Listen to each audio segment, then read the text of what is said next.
Well, hello everybody and welcome back to the channel. If you are new to the channel, my name is Sophia and I make book-related videos, mainly videos about mystery thriller books, but a little bit of everything. And today I am back with what I hope will be a trend on my channel, which is reacting to the finalists, semi-finalists, first round of the Goodreads Choice Award for Mystery Thriller. So without further ado, let's go ahead and get into it.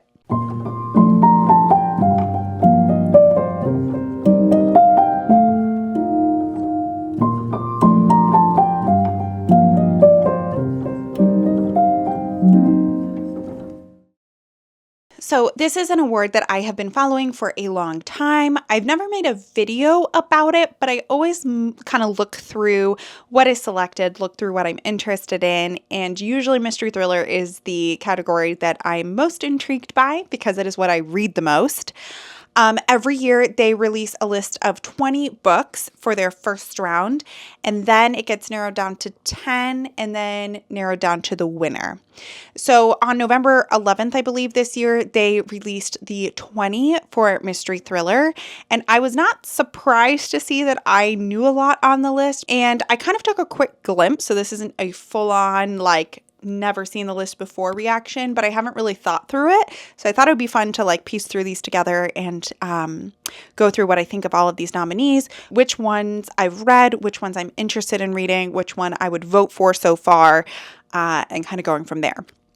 So let's start by reading what Goodreads says it takes into account when selecting these nominees. So it says, Goodreads analyzes statistics from the hundreds of millions of books added, rated, and reviewed on the site and selects 15 worthy nominees. I think now 20 nominees. Write-in votes are also accepted during the opening round, so readers blah, blah, blah. So I don't know that they make it super clear about what they particularly look at, but I know the things that are most important to them are how many readers have read the book and what the average rating is. It does say the opening round official nominees must have an average rating of 3.5 or higher at the time of launch, and they must be released between November 16th, 2024 and November 14th, 2025 are eligible for this year's awards. A book may be nominated in no more than one genre category, but can be nominated in the debut novel category, but may also be nominated in the debut novel category. Only one book in a series may be nominated per category. An author may receive multiple nominations within a single category if he or she has more than one eligible series or more than one eligible standalone book. So, interesting. There's definitely one author that has many in the mystery thriller section, so we'll get into that. But overall, they're a little bit vague in what they take into account. So I know that people always find it very hard to predict which books are going to be on here, but I also think that makes it a little fun. Maybe there's books that surprise people that end up on this list. I'm just going to go down the list of the books that are nominated, and I'm going to tell you if I've read them or not, if I'm planning to read them, or what my thoughts were. And this is just in the list that they pop up on my phone. So we have Famous Last Words by Gillian McAllister, or Gillian McAllister. I think it's Gillian. I actually have this one over here. It is a author that I really, really do want to read, but I haven't got around to yet. I had been planning to do an author video where I read all of her books at once, but that has been delayed. So I am planning to read that one here. The Intruder by Frida McFadden was going to be in my last reading vlog, and I haven't quite picked it up yet, but I did recently purchase this one, and this would be my first Frida McFadden if I read this one. The Secret of Secrets by Dan Brown. This is book 6 in a series. The first one, I believe, in this series is The Da Vinci Code, which I have never read. So probably would not read this because I don't think I'm going to read 6 books in a series. I know that obviously the Da Vinci Code is very, very popular. I don't know. I don't know when the instance would be that I would read it. The Ghostwriter by Julie Clark was not a favorite, unfortunately. I think I gave it 2 or 3 stars. It just did not quite work for me, but I have read that one. Gone Before Goodbye by Reese Witherspoon and Harlan Coben.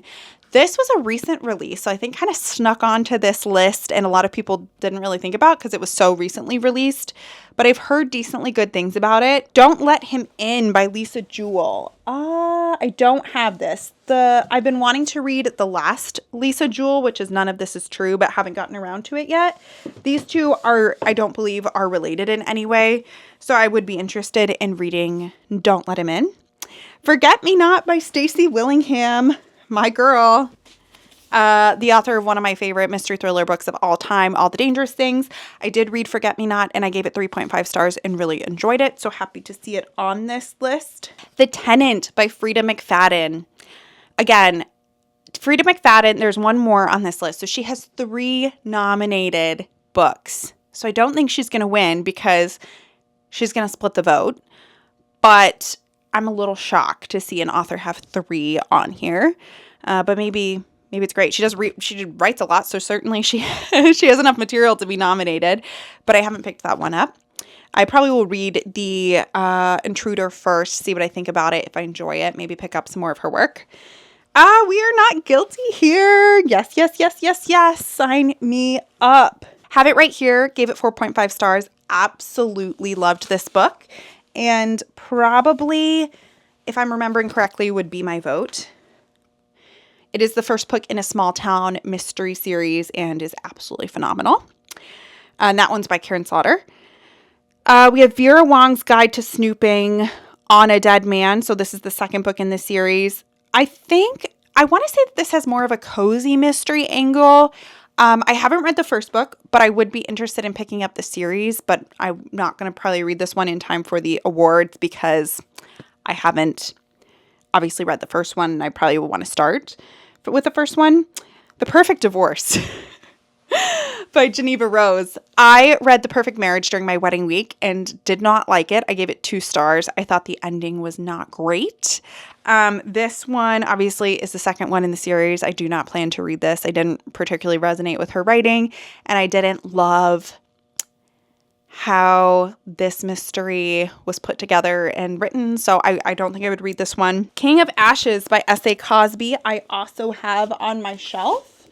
Heard nothing but fantastic things about this author, so would definitely read this, and I'm really interested in reading that. Heartwood by Amity Gage, enjoyed. I don't really think it's a thriller. It's a loose mystery, but I gave it 3.5 stars, and I did really enjoy this one. The Impossible Fortune, Thursday Murder Club, Book 5. I read the first one a long time ago and enjoyed it, but I want to say it was like a 3.5 star read. So I would pick more up in the series, but I probably would have to restart with 1 because it's been so long. I don't remember any of the characters. So I'm definitely not going to get to this one before the winner is announced. But it, again, kind of is more in the vein of cozy mystery. So I would be interested in looking more into that series. Beautiful Ugly by Alice Feeney. I read at the beginning of the year and overall didn't enjoy. It was not perfect. I want to say I gave it a 3 or 3.5. But I do really like Alice Feeney. I've read almost all of her books, so I'm not surprised at all to see her on this list. John Grisham's The Widow. This is a new one. I went to Barnes & Noble, I want to say a couple of weeks ago, and I just saw this hardback on the shelf, so certainly a newer one, but again, it's Grisham, like not surprised to see him on here. You Killed Me First by John Mars. I haven't honestly heard that much about this one. This must be his most recent release. I've read The Family Experiment by John Mars, and it was kind of middle of the road for me. Not terrible, not amazing. So I'd have to look into what this one is about. Potentially, I would be interested in reading more. The Crash by Frida McFadden. This is the third Frida McFadden on here.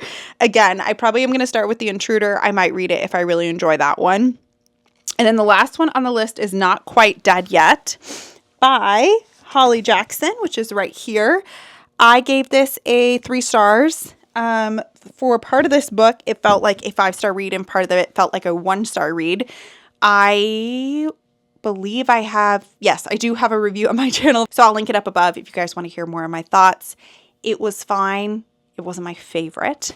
So overall, out of the 20, I have read 7 of them. There are several that I would be interested in reading. I think right now, if I had to vote today, my vote would be We Are All Guilty Here by Karen Slaughter. I just absolutely love that book. I love her writing. I think it's phenomenal. It's the first book in the series and it's great. I would highly recommend it.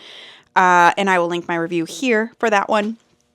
I do plan on trying to read a few more of these before the winner is announced, but I'm certainly not going to be able to read all of them, especially because like putting a 5th book in the series is really tough for a lot of readers because they're not going to read all the books.